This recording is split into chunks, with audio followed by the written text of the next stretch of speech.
Praise the Lord. Welcome to Bible Doctrines Research College online classes. Bible doctors research college స్టూడెంట్స్కి హృదయపూర్వక ప్రేమపూర్వక ఆహ్వానం తెలియజేస్తున్నాం. ప్రిమిట్ వాళ్ళరా, ఇక తరగతుల యొక్క ముఖ్య ఉద్దేశం ఏమిటంటే ఈ అంత్యకాల దినముల్లో వాక్యము ధారాళంగా విరివిగా బయటికి వెళ్ళాలి. ఈ వాక్యాన్ని డబ్బుతో కంట్రోల్ చేస్తే వాక్యం వెళ్ళదు. కాబట్టి మినిమం 500 రూపాయలు మాత్రమే ఏ కోర్సుకైనా అనేది పెట్టాం. కనుక ఒక్కొక్క కోర్సు ఏ కోర్సుకైనా మొదటి మూలము మొదటి పునాది ఇక 480 ప్రశ్నలు మాత్రమే. ఈ 480 ప్రశ్నలు ఎలా అంటే ఆ యొక్క సొల్యూషన్స్ ఎలా వస్తుంది అంటే వారంకి ప్రతి సోమవారం రాత్రి ప్రతి గురువారం రాత్రి క్లాసులు జరుగుతాయి. వారంకి 2 క్లాసులు అంటే నెలకి 8 క్లాసులు, అలాగే 6 నెలలకి 480 తరగతులు అవుతాయి. ఈ 480 తరగతుల్లో 480 ప్రశ్నలకు పరిష్కారాలు చేకూర్చబడతాయి. మీరు ఇక్కడ పొందుకున్న ఈ సబ్జెక్టు మీరు డెహ్రాడూన్ బైబిల్ కాలేజ్ చదివినా, లేకపోతే పైదేశపు కాలేజీల్లో చదివినా, లేకపోతే ఆ యొక్క సిరంపూర్ బైబిల్ కాలేజీలో చదివినా, యూనివర్సిటీలో చదివినా, ఎక్కడ చదివినా ఈ ప్రశ్నలు వారికి రావు, వారు సొల్యూట్ చేయలేరు. ఈ బైబిల్ కాలేజీలో మీరు జాయిన్ అయ్యారు కనుక మీ దగ్గర ఎంత పెద్ద చదువరి అయినప్పటికీ కూడా మీరు దగ్గర తప్పనిసరిగా బౌడౌన్ అవ్వవలసిందే. అంటే ఇది పొగరు కాదు, గర్వం కాదు, అతిశయోక్తి. దేవుని బట్టి అతిశయం అన్నది మాట. ఎందుకంటే చాలామందికి ఈ ప్రశ్నలకు సమాధానాలు తెలియక క్రైస్తవ సంఘాన్ని వేరు విధానాలు నడిపిస్తున్నారు.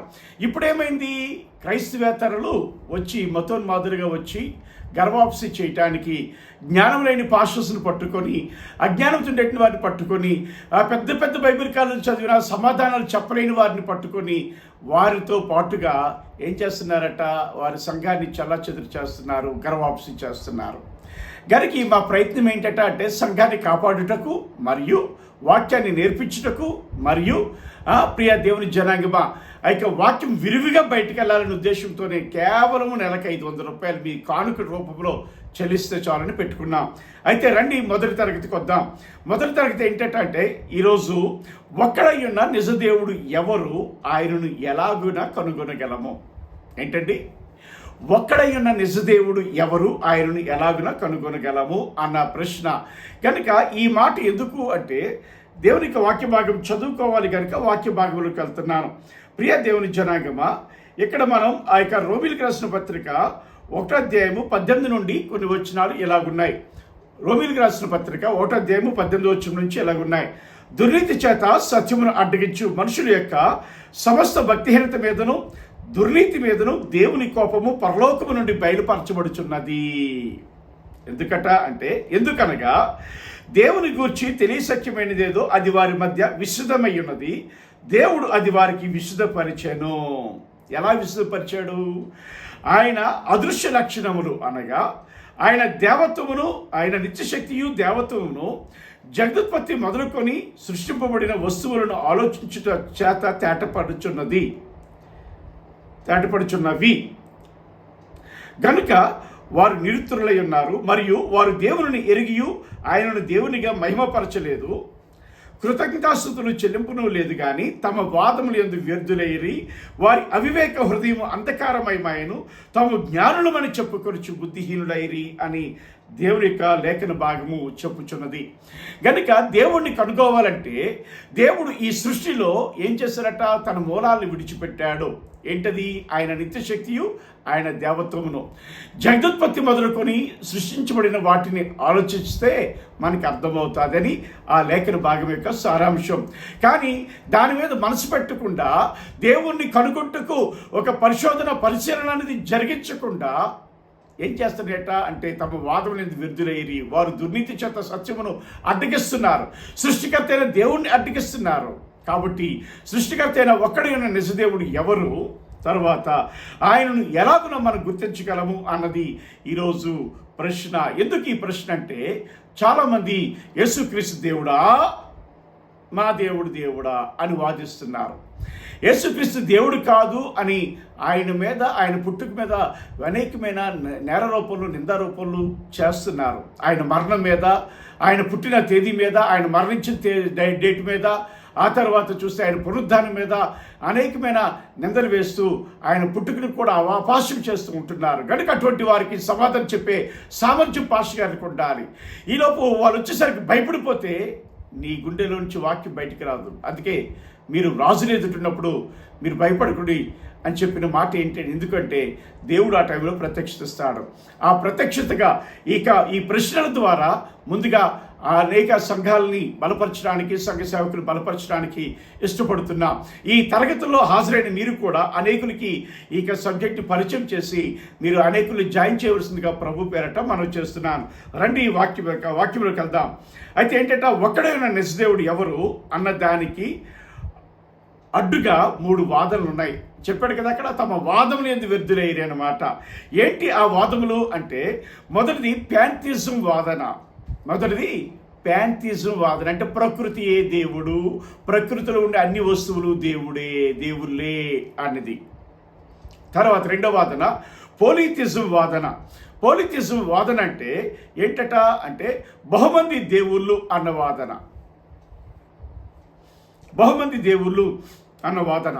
అంటే అనేకులు దేవుళ్ళు. ఎవరి దేవుళ్ళు? మనిషి దేవుడే, మానవునికి అతీతమైన శక్తి దేవుడే, ఇంకా చెప్పాలంటే చనిపోయిన వాళ్ళు కూడా దేవుళ్ళే, ఇంకా చెప్పాలంటే అన్యాయంగా, అక్రమంగా, అవినీతిగా, వ్యభిచారంగా జీవించిన వాళ్ళు కూడా దేవుళ్ళే. ఎందుకు? మన పూర్వీకులు చెప్పారు కనుక వాళ్ళు దేవుళ్ళు అన్న వాదన నెగ్గించుకోవటానికి పట్టుపడతారు, కానీ వారు నెగ్గించుకుని విరుద్ధులైపోతారు వారి వాదములు యందు. కనుక మూడోది ఏంటంటే మోనోథిజం అంటే ఒక్కడే దేవుడు అన్నమాట. ఈ మూడింటిని కూడా మనం ఈ 3 వాదనల్ని కూడా మనం పరిష్కరించకపోతే ఒక్కడైన దేవుడిని లోకానికి మనం చూపించలేము. కనుక ఇక్కడ మీరు నేర్చుకోవలసిందిగా మనం చేస్తున్నాను. శ్రద్ధ వహించండి. ఈ జూమ్ మీటింగ్కి అనుకూలంగా లేకపోయినా, వాతావరణం అనుకూలంగా లేకపోయినా, నెట్ అనుకూలంగా లేకపోయినా, లేకపోతే మీరు అనుకూలంగా లేకపోయినా మీకు వీడియోస్ ద్వారా కూడా క్లాసులు మీకు అందించబడతాయి. ఈ వీడియోస్ మీకు పోస్ట్ చేయబడతాయి. కనుక జ్ఞాపకం చేసుకోండి. దేవుడు మీకు తోడేండి నడిపించును గాక. ఆమేన్. ప్రియమైన వారలారా, ఈ 3 వాదనలు గొప్ప పర్వతం ఉండి ప్రపంచ దేశాన్ని కూడా ఏం చేస్తున్నాయట అంటే, ప్రియమైన వారలారా, ప్రపంచ దేశాలుండే ప్రజలకు అంధత్వం కలుగు చేస్తున్నాయి, గుడ్డితనం కలుగు చేస్తున్నాయి. అంధకార సంబంధమైన మనుషులు వీరు. కనుక దేవుడి గురించి ఆలోచించడానికి ఇష్టపడరు. ఎంతసేపు ఈ భూమి మీద బ్రతుకే అంటారు. ఈ భూమి మీద బ్రతుకు శాశ్వతం కాదని తెలిసినప్పటికీ కూడా బ్రతికినంత కాలం తృప్తిగా, సంతోషంగా, ఎంజాయ్గా, శరీరానికి నచ్చింది, మనసుకు నచ్చింది, హృదయానికి నచ్చింది జరిగించుకుంటూ పోదాం అనుకుంటున్నారు. కానీ ఈ భూమి యొక్క జీవితం, నా జీవితాలు ఈ భూమి మీద అయితే శాశ్వతమైన జీవితంకి వెళ్ళాలి. అందులో బ్రతుకు వేరే. కనుక ప్రియ దేవుని జనాంగమా, ఈ సమయంలో 3 వాదనలు కూడా మనం పరిగణలో తీసుకుంటే ఏముందటంటే, మొదటిది ఏం చెప్పాను? ప్యాంథిజం అంటే ప్రకృతిలో ఉండే అన్నీ దేవుళ్ళే. అంటే ఇప్పుడు ఏంటంటే వీళ్ళ వాదనలో తప్పుడు అవగాహనలు ఉన్నాయి. ఈ ప్యాంథిజం అనే వాదన ఏంటా తప్పుడు అవగాహనలు? 3 ఉన్నాయి తప్పుడు అవగాహనలు. వినండి, 3 ఉన్నాయి. ఇవన్నీ కూడా ఎగ్జామ్స్లో అవసరం పడతాయి, గుర్తుపెట్టుకోండి. మొదటి వాదనలో మొదటి తప్పుడు అవగాహన ఏంటంటే ప్రకృతిలో మానవాతీతమైన ప్రతిదీ దేవుడే. ప్రకృతి యొక్క శక్తి మానవుని శక్తి కంటే ఎక్కువైంది కనుక నీరు, గాలి, అగ్ని, భూమి, ఆకాశము అనే వీటి యొక్క శక్తి అపరిమితమైంది కనుక అవి దేవుళ్ళు. అవునా? ఓకే. మరి ఇవి దేవుళ్ళైతే మరి ప్రపంచంలో యావత్ సృష్టిలో కోట్ల కొలది గ్యాలక్సీలు ఉన్నాయి. అందులో మనది ఒకటే పాలపొంత గ్యాలక్సీ. మన పాలపొంత గ్యాలక్సీ లాంటివి 16 ఉన్నాయి. 16లో మనది ఒకటే భూమి ఉంది. కనుక మరి అవి అన్ని దేవుళ్ళు కదా, కోట్ల కొలది. మరి వాటిని పూజిస్తావా? కనుక ప్రియమైన వారలారా, మానవాతీతమైన శక్తి అన్నమాట. మన గ్యాలక్సీ కంటే పెద్ద పెద్ద గ్యాలక్సీలు ఉన్నాయి కాబట్టి అవి కూడా దేవుళ్ళేనా? కాబట్టి మొదటి వారి అవగాహన ఏంటట, ప్రకృతిలో మానవాతీతమైన శక్తి కలిగిన ప్రతిదీ కూడా దేవుడే. కనుక ప్రకృతియే దేవుడు, ప్రకృతిలో ఉన్నవి దేవుళ్ళు అనేది ఒక తప్పుడు అవగాహన. రెండవ తప్పుడు అవగాహన ఏంటంట అంటే దేవుడు సర్వవ్యాపి ఉన్నాడు కనుక దేవుడు అన్నిటిలో ఉన్నాడు, అన్ని వస్తువుల్లో ఉన్నాడు అంటారు. ఏమండి, ఒకడు అంటాడు యూట్యూబ్లో, నేను ప్రతి దానిలో దేవుడిని చూస్తున్నాను, ప్రతిదీ నాకు ఉపయోగపడుతుంది, ప్రతి దానిలో దేవుడు ఉన్నాడు కనుక నేను ఇట్లా ఆరాధిస్తాను, మీరెవరో నన్ను ఆరాధించొద్దని చెప్పడానికి బుద్ధిహీనులారా. ఇక మీ ఇష్టం. ఎందుకంటే దుర్నీతి చేత సత్యమును అడ్డగించు మనుషుల యొక్క సమస్త భక్తి ఎంత మీదను దేవుని కోపం పరలోకం నుండి రగులుకొని పోతుంది. జాగ్రత్త. రెండోది. మూడోది ఏంటంటే వీరి తప్పుడు అవగాహన, ప్యాంథిజం యొక్క తప్పుడు అవగాహన. మూడోది ఏంటి, మానవునికి ఉపయోగపడే ప్రతిదీ దేవుడే కనుక ఈ సృష్టిలో ఉండే ప్రతి వస్తువు మానవునికి ఉపయోగపడుతుంది కనుక ప్రతిదీ దేవుడే. బంగారం దేవుడు, వెండి దేవుడు, లేకపోతే ప్లాటినం దేవుడు, లేకపోతే నీళ్లు దేవుడు, అగ్ని దేవుడు, ఇంకా చెప్పినట్టు భూమి దేవుడు, ఇంకా చెప్పినట్టు ప్రకృతిలో ప్రతి వస్తువు దేవుళ్ళే. ఏమండి, ఆకాశంలో నక్షత్రాల దేవుళ్ళు, గోళాల దేవుళ్ళు, ఇవన్నీ కూడా. అంటే ఇప్పుడు ఏంటి కనబడుతుందంటే ప్రిమేట్ వలన ఈ అవగాహనలో మొదటిది మానవాతీతమైన శక్తి కలిగినది ఈ ప్రకృతి కనుక పంచభూతములే ఆరాధించాలి, వాటి ఉన్నవి కూడా దేవుళ్ళే కనుక ఆరాధించాలనేది ఒక తప్పుడు అవగాహన. రెండోది, దేవుడు సర్వవ్యాపి ఉన్నాడు కనుక అన్ని వస్తువుల్లో అన్నింటిలో ఉన్నాడు కనుక అన్నింటినీ దేవులుగా పరిగణించాలి, మానవుడు పూజించాలి, ఆరాధించాలనేది రెండో తప్పుడు అవగాహన. మూడో తప్పుడు అవగాహన ఏంటంటే దేవుడు మానవుడికి ఈ ప్రకృతి ఉండే వస్తువు ఉపయోగపడ్డ ప్రతి వస్తువు కూడా దేవుడే కాబట్టి అవి లేకపోతే మనం బ్రతకలేము కనుక అవే దేవుళ్ళు కనుక వాటిని ఆరాధించాలనేది మూడవ తప్పుడు అవగాహన. ఈ మూడు తప్పుడు అవగాహనలకు సరైన అవగాహన ఏంటట అంటే దేవుడు అనబడిన వానికి తప్పక ఉండవలసినవి కనబడితే ఈ ప్యాంథిజం నుండే ఈ మూడు అవగాహనలు తప్పు అని నిర్ధారణలకు మనం రాగలం. కనుక మొదటిది ఏంటట అంటే ఇక దేవుడు అనబడిన వానికి ఉండవలసినవి ఇందులో ప్యాంథిజాన్ని తప్పు అని నిరూపించేవి మూడు విషయాలు ఉన్నాయి. ఆ మూడు విషయాలు మొదటిది ఏంటంటే కేవలము ప్రకృతిలో ఉండే మానవాతీతమైన శక్తి మాత్రమే కాకుండా సర్వశక్తి నిత్యశక్తి కలిగిన వాడే దేవుడు. ఏంటండి, మనుషులు అనుకుంటున్నారు ఈ పంచభూతముల యొక్క శక్తి ఎక్కువైంది కదా మానవుడి కంటే. నేనంటాను ఆ పంచభూతముల యొక్క శక్తి కంటేను దేవదూతల శక్తి అనగా శక్తుల శక్తి కంటేను ప్రిమిట్ వలన సర్వశక్తి గలవాడు, నిత్యశక్తి గలవాడు. అంటే మీరు ఈ భూమి మీద ఉండే వాటిని ఆలోచిస్తున్నారు, మొత్తం కోట్ల కొద్ది గ్యాలక్సీలని సృష్టించగలిగిన వాడు, వాటిని ఆర్గనైజ్ చేయగలిగిన వాడు ఆయన దేవుడు. ఎందుకంటే ఆయన సర్వశక్తి ఉంది, ఆయనకి నిత్యశక్తి ఉంది, ఆయన సర్వాధికారి. ఆయన తప్ప ఈ సాధారణ శక్తి కలిగిన ప్రకృతి శక్తి, సాధారణ శక్తి కలిగిన మనుష్య శక్తి, సాధారణ శక్తి కలిగిన ఇక దేవతా శక్తి అనగా దేవదూతల శక్తి, ఇవి ఎక్కువ అనుకుంటే అది పొరపాటు. కనుక మానవాతీతమైన శక్తి ప్రకృతికి ఉంది, దేవదూతలకు ఉంది. బలహీనుల మీద అజమాయిష్ చేసే శక్తి సాధారణ మానవులకు ఉంది. ఇవన్నీ సాధారణ శక్తులు తప్ప నిత్యశక్తి కాదు, సర్వశక్తి కాదు, సర్వాధికారము కాదు. కనుక వీటిని మీరు దేవుడు అనుకుంటే మరి వీటిని సృష్టించిన సృష్టికర్తని మేము ఆరాధిస్తున్నాం. ఓకేనా? ఇది మొదటి పాయింట్. రెండో పాయింట్ ఏంటట అంటే ఏంటి, ప్యాంథిజంని ఎదిరించి ప్యాంథిజం పరిష్కరించే రెండో పాయింట్ ఏంటట అంటే దేవుడిలో ఉండవలసింది దేవుడు సర్వవ్యాపి ఉన్నాడు అంటే దేవుడు అన్నిటిలో ఉన్నాడు అనే అవగాహన రాంగ్, తప్పు. కానీ అన్నిటినీ నిర్వహించేవాడు, అన్నిటినీ నియంత్రించేవాడు, పరిపాలించేవాడు దేవుడు. కనుక ప్రియ దేవుని జనాంగమా, అంటే ఇప్పుడు ఏంటంటే యావత్తు సృష్టిని ఈ సాధారణ శక్తి కలిగిన దేవదూతల్ని, శక్తుల్ని, లేకపోతే సాధారణ శక్తి కలిగిన మానవుడిని, ఈ సాధారణ శక్తి కలిగిన పంచభూతముల యొక్క శక్తిని నియంత్రించేవాడు, ఏలువాడు, పరిపాలించేవాడు, లేకపోతే అన్నిటినీ నిర్వహించేవాడు ఆయన దేవుడు. ఆయన వైపు తిరగండి, ప్రకృతి వైపు తిరగండి. ఎందుకు ఆ మాట నేను తర్వాత మీకు వివరిస్తాను. ఆ తర్వాత ఏంటంటే మానవునికి ఉపయోగపడే మూడోది, మానవునికి ఉపయోగపడే ప్రతిదీ దేవుడు అన్న అవగాహన. కానీ అది తప్పు. ఎందుకంటే మానవుడికి ఉపయోగపడే ప్రతిదీ దేవుడు కాదు. మానవ జాతికి ఉపయోగపడే వాటిని సృష్టించి అమర్చిన సృష్టికర్త అయిన వాడు దేవుడు. సృష్టి దేవుడు కాడు. ప్యాంథిజం వాదన సరైనది కాదు.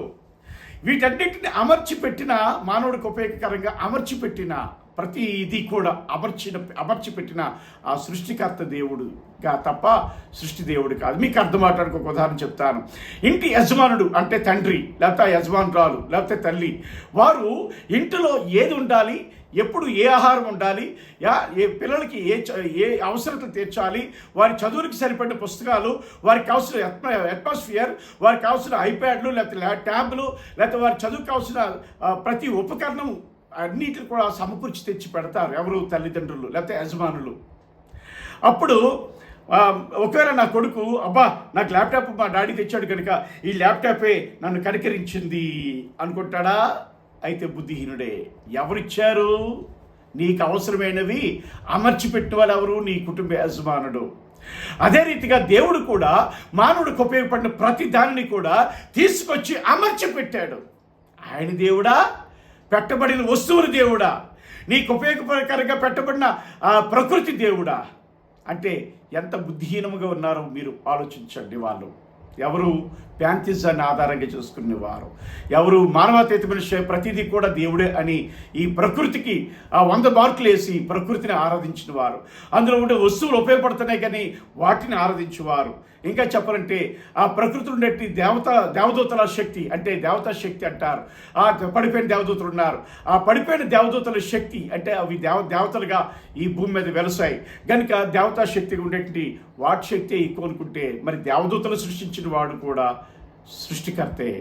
ఈ ఐటమ్ సృష్టించి అమర్చిపెట్టిన వాడు సృష్టికర్తే. ఆయనే యావత్తు సృష్టికి, సర్వ యూనివర్స్కి కూడా యజమానుడై ఉన్నాడు కనుక సర్వాధికారి, సర్వశక్తిమంతుడు, నిత్యశక్తిమంతుడైన ఆయన మాత్రమే దేవుడు తప్ప ఈ ప్రకృతి దేవుడు కాడు. It's clear. ఓకే, రెండోది ఏంటంటే ప్యాంతిజం. ప్యాంతిజం దీని గురించి పాస్టర్ గారికి తెలియదు. ఎందుకు తెలియదంటే మతం ఎక్కడ పుట్టింది? మనుష్య ఆరాధన, దేవత ఆరాధన, ఖగోళ ఆరాధన, లేకపోతే ఐటమ్స్ ఆరాధన, ఇవన్నీ ఎక్కడ పుట్టాయి అనేది ఎప్పుడు కూడా ఆలోచించరు. ఎప్పుడు యేసుప్రభు పుట్టాడు, చచ్చిపోయాడు, బ్రతికాడు, చచ్చిపోయాడు, తిరిగి లేచాడు. కరెక్టే. యేసుప్రభు వారికి వచ్చి సువార్త చెప్పలేదు, మన బాధ్యత.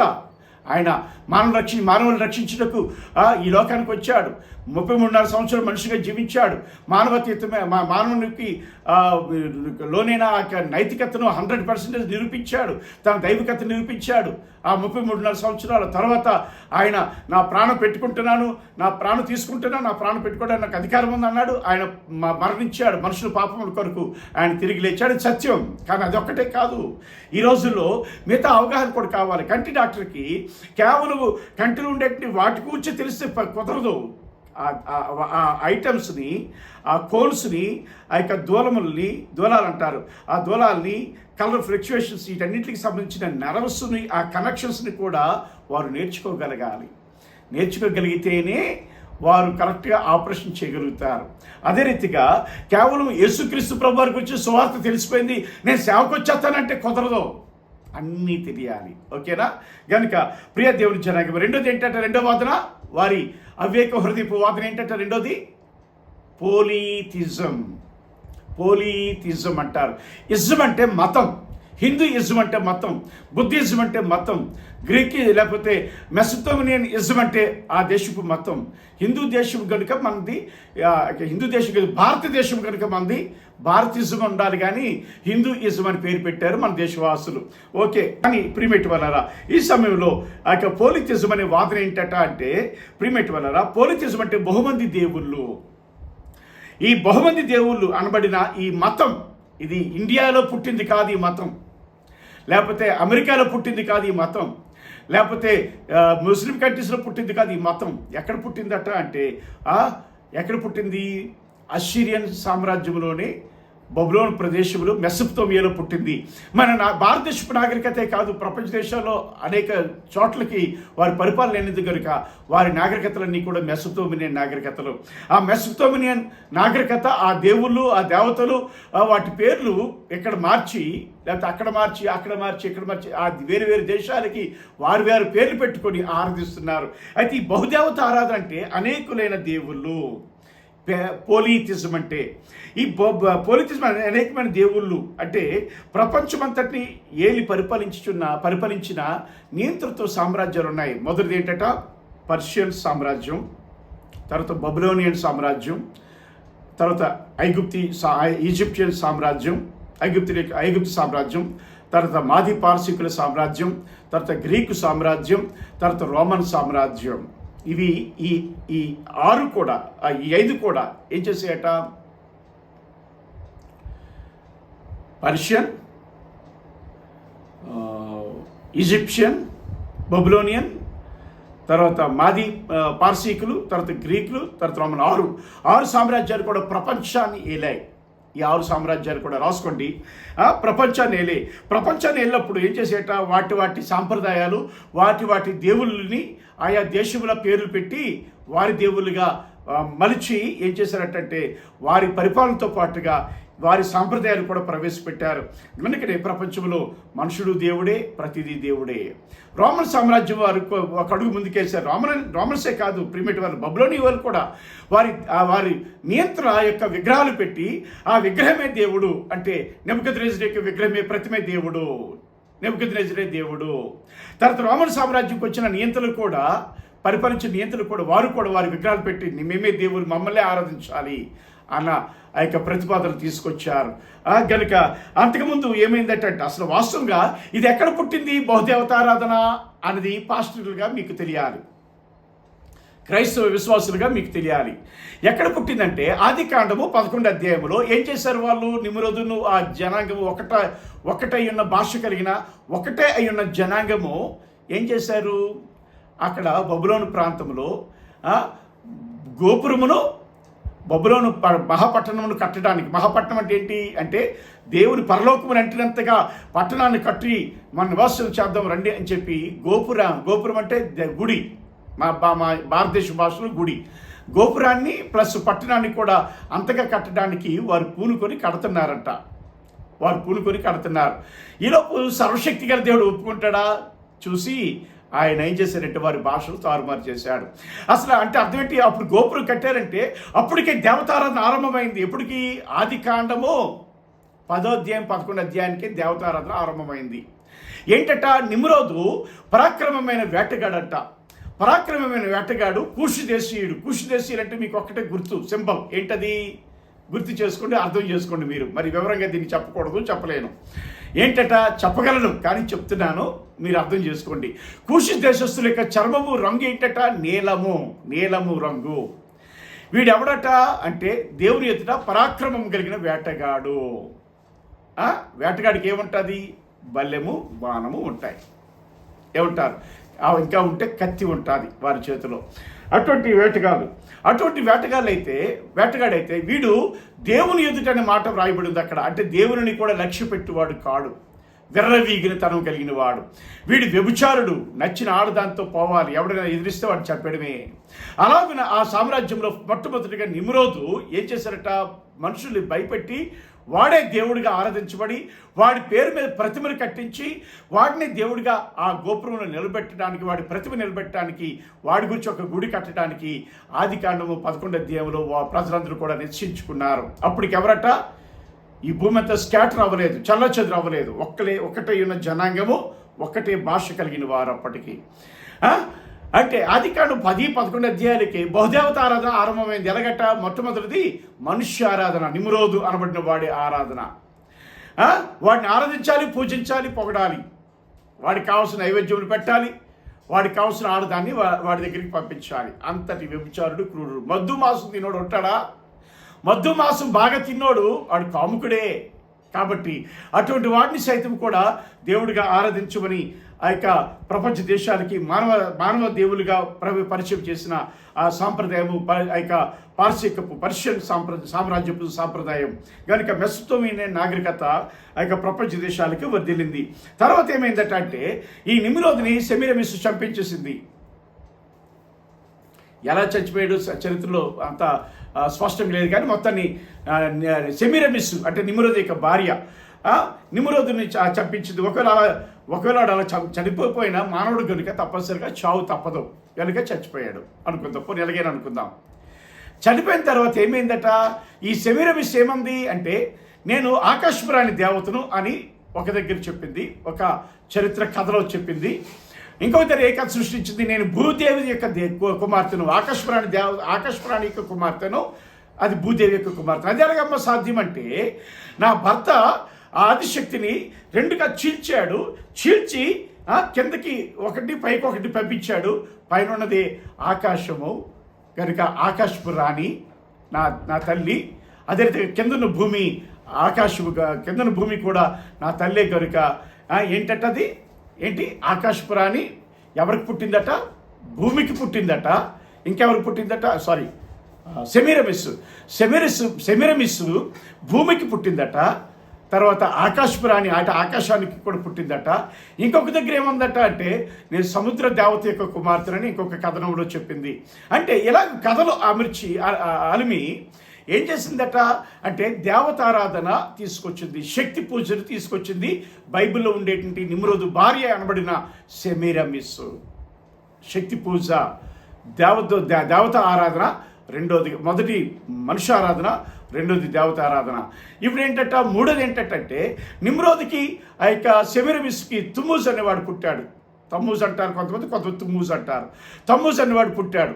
ఈ తమ్మూజ్ అనేవాడిని గురించిన ఆరాధన బైబిల్లో కూడా హెజ్కేల్ గ్రంథంలో 8 గ్రంథంలో కూడా లిఖించబడింది. ఏమండి కనుక అది పరిశోధన చేయండి మీరు. కనుక ఈ తుమ్మూజ్ ఆరాధన అనేది ఏంటి అంటే, ఈ తుమ్మూజ్ అనబడిన కొడుకుకి వాడిని ఎలుగుబంటి వచ్చి చంపేస్తే ఏం చేసింది సెమిరమిస్? నా కుమారుడు ఆకాశంకి ఎక్కిపోయాడు, చంద్రవంకలో కలిసిపోయాడు ఆయన కనుక అని చెప్పి అక్కడి నుంచి చంద్రుడి నెలవంకని, ఆ తర్వాత ప్రిమేట్ వలరా, ఆ తర్వాత అక్కడ ఉండేటి గోళాల్ని ఏంటి గ్రహాల్ని, నవగ్రహాలు అన్నాం ఇప్పుడు 10 గ్రహాలు అయ్యాయి. ఇంకా రాను ఇంకోటి ఏదో కనిపెడుతున్నారట గ్రహాన్ని. కనుక గ్రహాలు దేవుళ్ళే, చంద్రుడు దేవుడే. అంత మాత్రం ఆగిపోతున్నారా? సూర్యుడి కూడా దేవుడే. అంటే నవగ్రహాలు దేవుళ్ళే. గనుక వాటికి సాగిలిపడాలి, వాటికి పూజించాలి, వాటిని ఆరాధించాలి. అంటే ఇప్పుడు ఏంటంట, మనుష్యారాధన పోలితిజం అనగా ప్లస్ దేవత ఆరాధన ప్లస్ ఖగోళ ఆరాధన అనేది స్టార్ట్ అయింది. అంత మాత్రం ఇంకోటి ఉంది మర్మం ఏంటి అక్కడ, తమ్మూజ్ ఎవరు? చనిపోయిన వాడు. అంటే చనిపోయిన వారిని కూడా దేవతలుగా, దేవుళ్ళుగా, పేరెంటాలుగా వాళ్ళు ఆరాధించేవారు. వారికి కూడా గుడ్లు కట్టేవారు అక్కడ. తమ్మూజుకి కూడా, తమ్మూజు లేకపోతే తుమ్మూజు, వాడికి కూడా గుడి కట్టారు. గనుక ప్రియ దేవుని జనాంగమా, అంటే చనిపోయిన వారు కూడా దేవుడు. అంటే ఇప్పుడు ఏంటంటే పోలితిజం నుండి కేటగిరీస్ ఎన్ని? మనుష్యారాధన, తర్వాత దేవతారాధన, తర్వాత చనిపోయిన వారి ఆరాధన, తర్వాత ఖగోళ ఆరాధన. ఇది పోలితిజం.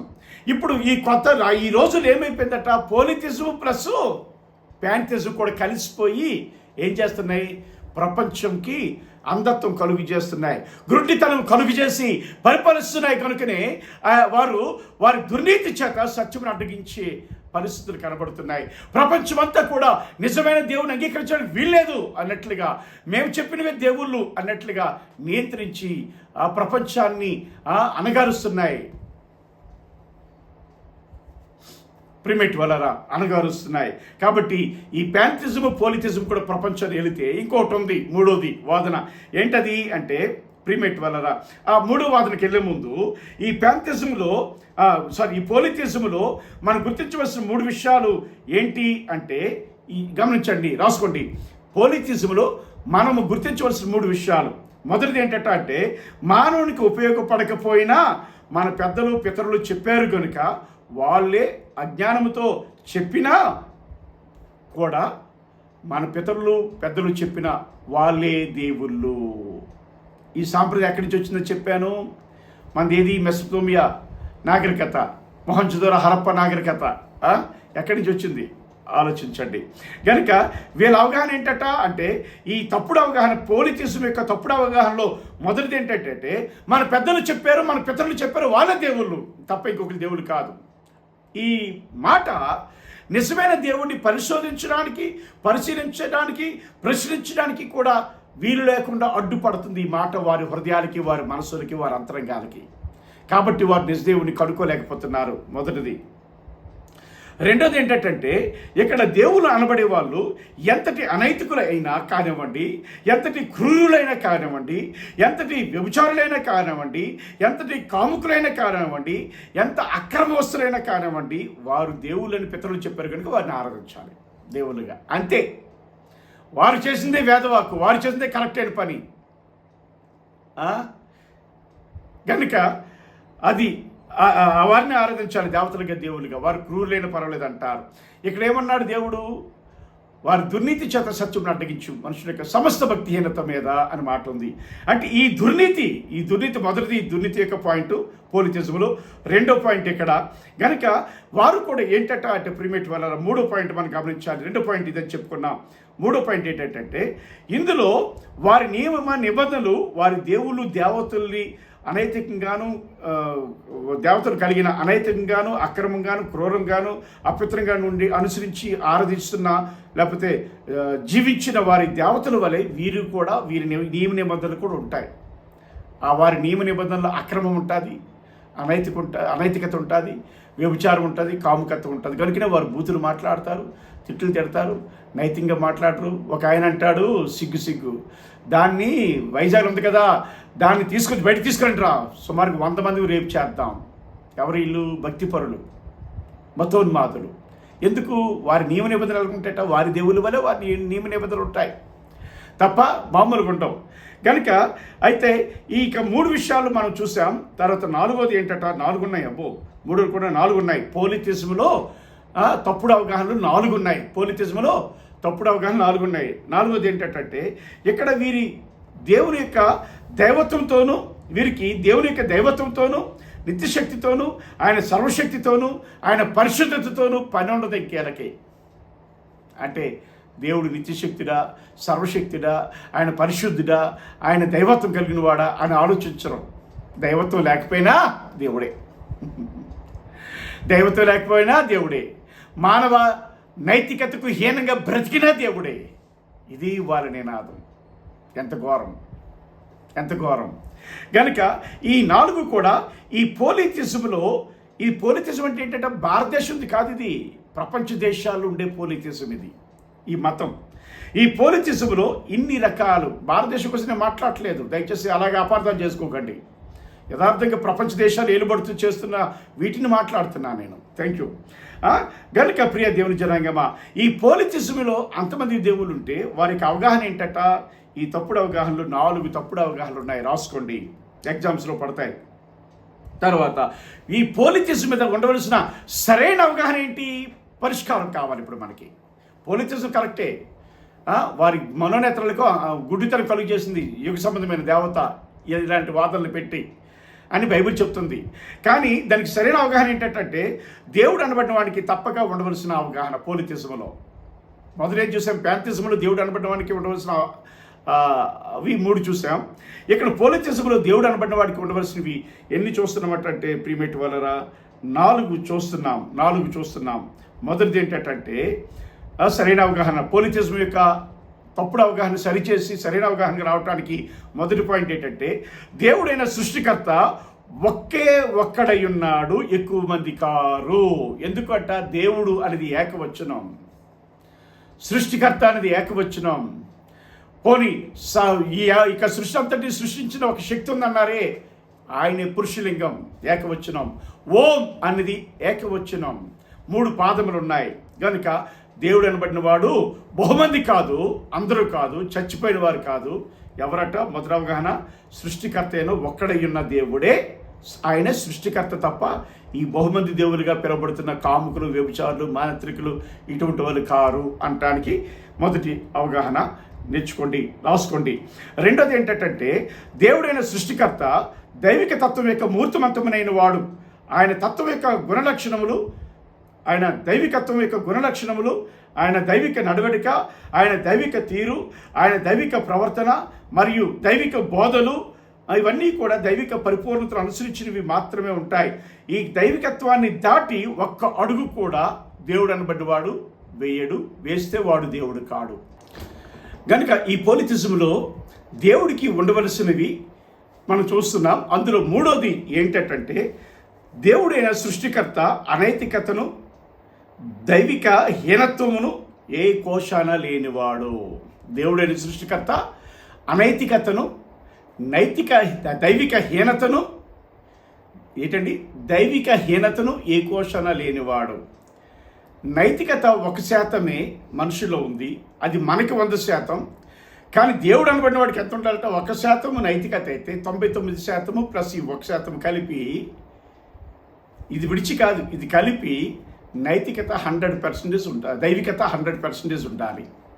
కనుక దైవిక హీనత్వము కానీ, లేకపోతే అనైతికత కానీ, అక్రమము కానీ, అపరిశుద్ధత కానీ, అసత్యము కానీ ఏ కోశాన లేనివాడు దేవుడు. ఇది 3వ పాయింట్. 4వ పాయింట్ చూద్దాం. దేవుడైన సృష్టికర్త సర్వశక్తిమంతుడు, నిత్యశక్తిమంతుడై ఉండాలి. దేవుడైన సృష్టికర్త సర్వశక్తిమంతుడు, నిత్యశక్తిమంతుడై ఉండాలి.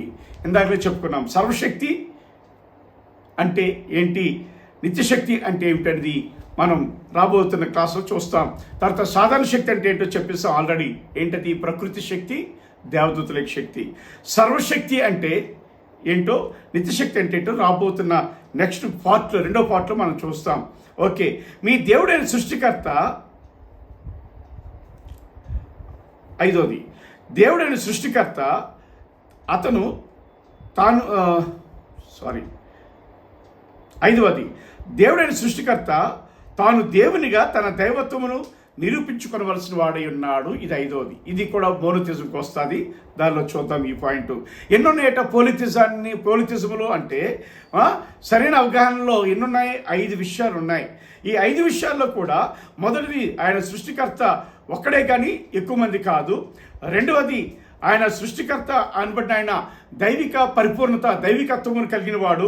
దైవిక నడవడిక, దైవిక ప్రవర్తన మరియు దైవిక తీరు, దైవిక బోధ మరియు దైవిక తత్వము యొక్క మూర్తిమంతమై ఉన్నాడు అని చెప్పి 2వ చూసాం.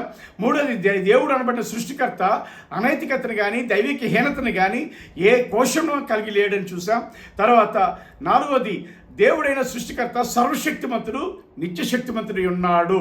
తప్ప నైతిక హీనత్వానికి దాసుడైపోయిన వాడు దేవుడు కాడు, కోపానికి దాసుడైపోయిన వాడు దేవుడు కాదు, వ్యభిచారానికి దాసుడైపోయిన వాడు దేవుడు కాడు, అనీతికి దాసుడైపోయిన దేవుడు కాడు, అక్రమం దాసుడైపోయిన వాడు దేవుడు కాడు. కనుక ప్రియమేటి వాళ్ళరా, తర్వాత 5వ పాయింట్ ఏంటంటే, దేవుడు తన దైవత్వాన్ని నిరూపించుకొనిన వాడై ఉండాలి అనే 5వ పాయింట్. అది మోనోథిజం చూద్దాం. సరే, 3వ వాదన ఏంటట? మోనోథిజం. మోనోథిజం అనేది ఇది ముస్లింలు మరియు యూదులు పాటిస్తారు. వారి అవగాహనలో 3 తప్పుడు అవగాహనలు ఉన్నాయి. వారిలో ఈ మోనోథిజంలో ఉండే తప్పుడు అవగాహనలు 3 ఉన్నాయి. అందులో మొదటిది ఏంటట? ఇక్కడ వీరి ఉద్దేశంలో దేవుడు అనేవాడు ఒక్కడే కానీ ఎక్కువ మంది కాకూడదు అనే వీరి ఉద్దేశం. తర్వాత 2వది, వీరి ఉద్దేశంలో ఏంటట? వీరి ఉద్దేశంలో దేవుడు ఈ భూమి మీదకి రావాల్సిన అవసరం లేదు. 2వ తప్పుడు అవగాహన. 3వ తప్పుడు అవగాహన ఏంటట? దేవుడు తన్ను తాను మనుషులకి నిరూపించుకోవాల్సిన అవసరం లేదు. ఏంటండి? మొదటిది ఏంటట? దేవుడు అనేవాడు ఒక్కడే తప్ప బహుమంది కాకూడదు. 2వది ఏంటట? వీరి ఉద్దేశంలో దేవుడు భూమి మీదకి రావాల్సిన అవసరం లేదు. 3వది ఏంటట? దేవుడు తాను మనుషులకి నిరూపించుకోవాల్సిన అవసరం లేదనేది ఈ 3 తప్పుడు అవగాహనలు ఉన్నాయి. అయితే దీనికి దేవుడు ఉండవలసిన సరైన అవగాహన ఏంటట? ఈ మోనోథిజం కంటే దేవుడు భిన్నత్వంలో ఏకత్వం కలిగిన వాడు అన్నది సరైన అవగాహన. మొదటి పాయింట్కి విరుద్ధమైనది, అంటే మొదటి ఈ పాయింట్కి వ్యతిరేకమైనది. సరైనది ఏంటంటే దేవుడిలో భిన్నత్వంలో ఏకత్వం ఉంది. ఎలాగా? మనుషుల్లో ఏముంది? అది కూడా 2వ సెషన్లో చెప్తాను. కానీ మనుషుల్లో ప్రాణము, శరీరము, ఆత్మ కలిపి ఒకే మానవుడు, ఒకే రోజు అయ్యి ఎలాగున్నాడో శాంతి, ప్రాణము, శరీరము, ఆత్మ ఒకే శాంతి అయ్యి ఎలాగుందో అలాగే దేవుళ్ళు కూడా త్రియేకత్వం ఉన్నది. అంటే భిన్నత్వంలో ఏకత్వంలో భిన్నత్వం కలిగి ఉంది. ఇంకొక ఉదాహరణ కూడా చెప్తాను. ఓంలో 3 పాదాలు ఉన్నాయి.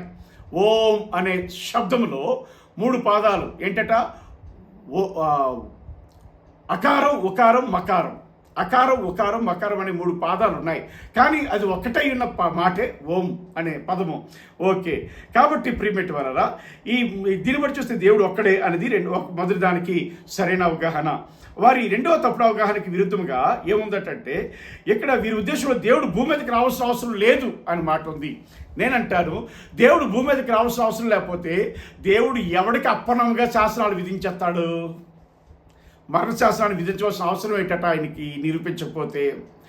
మరణ శాసనాన్ని విధించిన వాడు మరణాన్ని జయించి తీరాలి.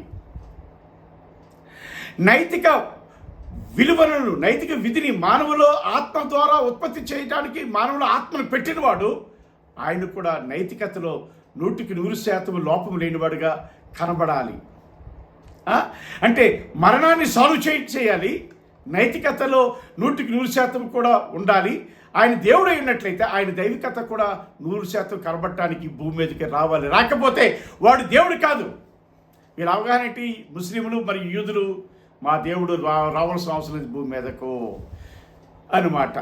అలాగైతే వాడు దేవుడు కాడు. రాకపోతే ఆలోచించండి, వచ్చాడో లేదో ఆలోచించండి. ఈ 2 కేటగిరీలు కూడా దేవుడిని ఉన్నాను, మీరు నాకు నచ్చినట్లు ప్రవర్తించకపోతే చచ్చిపోతారు, నరకానికి వెళ్ళిపోతారు కనుక నేను రావాల్సిన అవసరం లేదు భూమి మీదకు, నన్ను నేను ప్రత్యక్షపరచుకోవాల్సిన అవసరం లేదు భూమి మీదకు అంటే వాడు దేవుడు కాడు. దేవుడు ఏం చెప్పాడు రోమపత్రికలో? ఏంటట? తన నిత్యశక్తి దేవత్వమును జగత్పత్తి మొదలుకొని సృష్టించబడ్డ వస్తువులను ఆలోచించుట చేత తేటపడుచున్నవి అని మాట్లాడినాడు. కనుక దేవుడు భూమి మీదకు తను ప్రత్యక్షపరచుకోవటానికి నిత్యశక్తి దేవత్వం పెట్టాడు. అంటే అవి కనుపరచడానికి ఆయన ప్రత్యక్షం అవ్వాలి, కానీ రాకూడదంటే వాడు దేవుడు కాదు. అది అల్లా కావచ్చు, యెహోవా కావచ్చు, నాకు అనవసరం. మీరు ఏం చేసుకోండి పర్వాలేదు. రెండోది ప్రియమైనటువంటి వాళ్ళ 3వ పాయింట్ ఏంటంటే దేవుడు అనబడిన వాడు మనుషులకు నిరూపించుకోవలసిన అవసరం లేదు. ఏంటండి? దేవుడు అనబడిన వాడు మనుషులకు తను నిరూపించుకోవాల్సిన అవసరం లేదు అన్నది వారి అవగాహన. నిరూపించుకోకపోతే ఏమండి, నేను లెక్కల మాస్టర్ అని దొంగ సర్టిఫికేట్ తీసుకొని కాలేజీకి వెళ్ళాను అనుకుందాం. మ్యాథమెటిక్స్ ఎంపీసీ గ్రూప్లో మ్యాథ్స్ చెప్పాలి.